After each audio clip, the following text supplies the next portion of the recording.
Bismillahirrahmanirrahim. Welcome guys to Biocore official channel. As all of you know, we have started the fifth chapter of biology, that is about enzymes.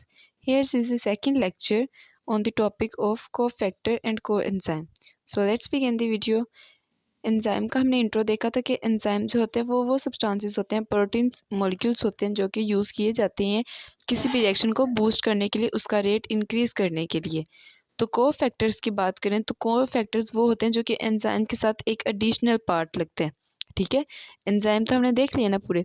अब को factor वो additional part है जो कि enzymes के साथ attach होता है और कैटालाइसिस के प्रोसेस में हेल्प करते हैं। ये नॉन प्रोटीन पार्ट्स होते हैं एंजाइम, और इनसे डिफरेंस कैसे किया जाता है, हम इनको जो है वो एंजाइम क्यों नहीं कहते। एंजाइम प्रोटीन ही नेचर होते हैं, ये नॉन प्रोटीन पार्ट्स होते हैं जो कि एंजाइम के साथ मिलते हैं।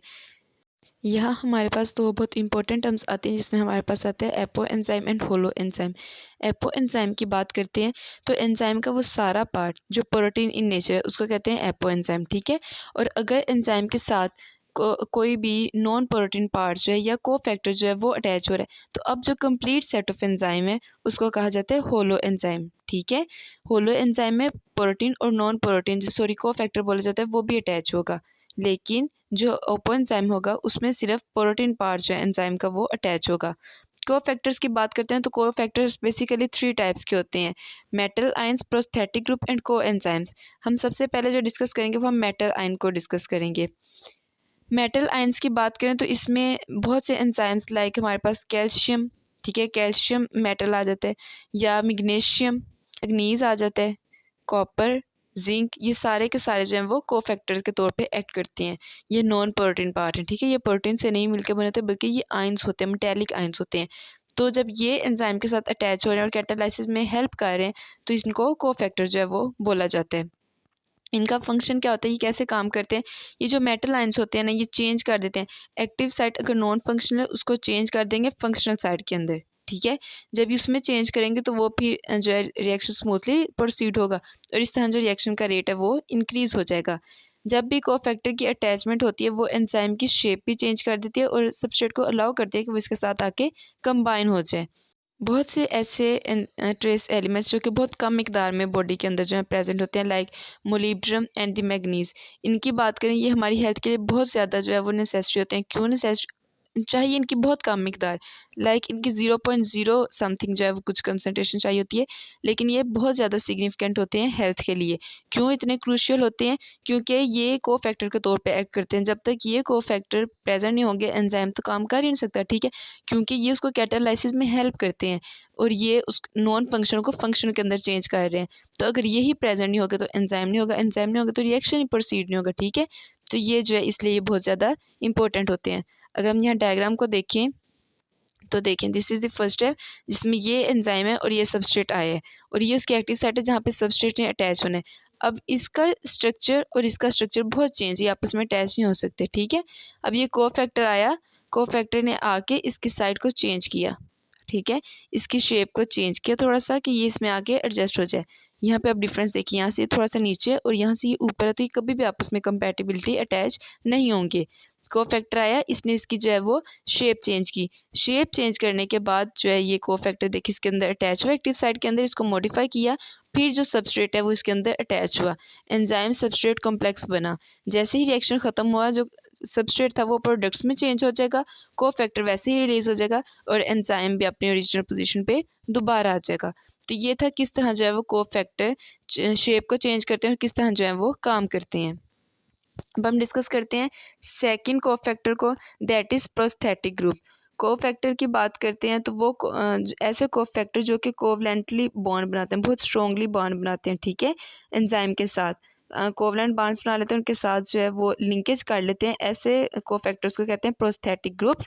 प्रोस्थेटिक ग्रुप्स होते हैं वो ऑर्गेनिक होते हैं, उनके एग्जाम्पल में हीमाटिन जो है वो इंक्लूड है। नेक्स्ट हम लास्ट टाइप को डिस्कस करते हैं, दैट इज़ को एंजाइम। को एंजाइम की बात करते हैं तो ऐसे कोफैक्टर जो कि ऑर्गेनिक मॉलिक्यूल्स होते हैं लेकिन वो लूजली अटैच होते हैं। ठीक है, प्रोस्थेटिक ग्रुप और को एंजाइम में डिफरेंस बहुत इंपॉर्टेंट है। प्रोस्थेटिक ग्रुप में आपने बताना है कि वो जो है वो कोवलेंटली बाउंडेड होते हैं उसके साथ, लेकिन को एंजाइम में आपने बताना है कि ये लूजली अटैच हुए होते हैं किसी भी एंजाइम के साथ। जो को एंजाइम्स हैं ठीक है ये लूजली अटैच है। कोएंजाइम में पार्टिसिपेट करते हैं ऐसे रिएक्शन के अंदर जिसके अंदर एंजाइम जिसको कैटालाइज कर रहा है। और इनका जो फंक्शन है ना, वे ऑफ फंक्शनिंग, ये कैसे काम करती हैं? ये ऐसा करते हैं कि जो इलेक्ट्रॉन्स होते हैं उनको ट्रांसपोर्ट करते हैं, इलेक्ट्रॉन को ट्रांसपोर्ट करते हैं एक एंजाइम से दूसरे तक। ये उसकी हेल्प करते हैं इलेक्ट्रॉन को ट्रांसपोर्ट, हाइड्रोजन एटम को ट्रांसपोर्ट, उनकी ट्रांसपोर्ट के थ्रू जो है ये काम करते हैं। बहुत से vitamins like niacin and the riboflavin, ये सारे के सारे कोएंजाइम के जो हैं वो पार्ट्स होते हैं, कोएंजाइम के तौर पे काम करते हैं। एक बहुत इंपॉर्टेंट कोएंजाइम को डिस्कस करते हैं, NAD, ठीक है। ये एक इसकी एग्जांपल है और ये बहुत इंपॉर्टेंट जो है ये कोएंजाइम है। इसमें बात करते हैं कोएंजाइम की, NAD, तो ये एक हाइड्रोजन एक्सेप्टर है, इसने हाइड्रोजन को एक्सेप्ट करना होता है। इसकी फुल फॉर्म देखें तो वो होती है निकोटिनामाइड एडेनिन डाइन्यूक्लियोटाइड, ठीक है, NAD। N stands for nicotinamide और A स्टैंड फॉर एडेनिन और D डाइन्यूक्लियोटाइड। ये एक पूरा कॉम्प्लेक्स है, ठीक है। इसके पास ये एबिलिटी है कि ये हाइड्रोजन को ले लेते हैं। अगर तो इसको हाइड्रोजन अवेलेबल है किसी भी एंजाइम से, तो ये NAD जो है ये चेंज हो जाएगा NADH की फॉर्म में, ठीक है। और जैसे ज़रूरत पड़ेगी ये दोबारा से जो है वो अपना हाइड्रोजन जो है वो सिक्रीट कर देगा, लॉस कर देगा और NAD की फॉर्म में दोबारा आ जाएगा। अब जब ये NADH बना रहे हैं ना, तो जो इलेक्ट्रॉन है ना हाइड्रोजन एटम के, जिन्होंने इसके साथ बॉन्ड बनाने, NAD तो था ना, NADH जब बनेगा तो एक एनर्जी कैरिंग मॉलिक्यूल बन जाए, क्योंकि इलेक्ट्रॉन्स के पास एनर्जी होती है। जब वो इनके साथ आके अटैच होते हैं तो ये एक एनर्जी कैरियर जो है ये बन जाता है, तो ये एक एनर्जी यूनिट भी बन जाता है। एग्जाम्पल की बात करते हैं कि जैसे ही फूड को ऑक्सीडाइज किया जाता है, फूड को ऑक्सीडाइज किया जाता है, उसमें से इलेक्ट्रॉन जो है वो निकाले जाते हैं। अब वो इलेक्ट्रॉन निकाले जाते हैं, उनको ट्रांसफ़र करना होता है, तो उनको NADH के साथ जो है वो लिंक कर दिया जाता है और वो रिड्यूस होकर NADH की फॉर्म में जो है वो आ जाते हैं। जब NADH की फॉर्म में आते हैं तो एनर्जी उनमें स्टोर हो जाती है, वो एनर्जी का यूनिट बन जाते हैं। तो इस तरह ये जो एंजाइम है ये काम कर रहे होते हैं। डिफरेंट वेज हमने देखे थे। सबसे पहले हमने कोफैक्टर देखा, फिर हमने apo enzyme and holo enzyme को देखा, ठीक है। इसके बाद हमने देखा कोफैक्टर्स की टाइप, मेटेलिक आयंस को देखा कि ये आयंस होते हैं, मेटल्स की फॉर्म में होते हैं, ठीक है। जिसमें हमने देखा जो है कैल्शियम, मैग्नीशियम, कॉपर, जिंक के सारे जो थे इनकी इंपॉर्टेंस को देखा। प्रोस्थेटिक ग्रुप को देखा कि वो कोवलेंटली बाउंडेड होते हैं, ठीक है। और फिर हमने देखा कोएंजाइम को जो कि लूजली जो है वो बॉन्ड बनाते हैं और जो उनका मैकेनिज्म होता है वो ये करते हैं कि हाइड्रोजन को ट्रांसफ़र करते हैं, इलेक्ट्रॉन्स को ट्रांसफ़र करते हैं। फिर हमने NADH की एग्जाम्पल से इसको अंडरस्टैंड किया।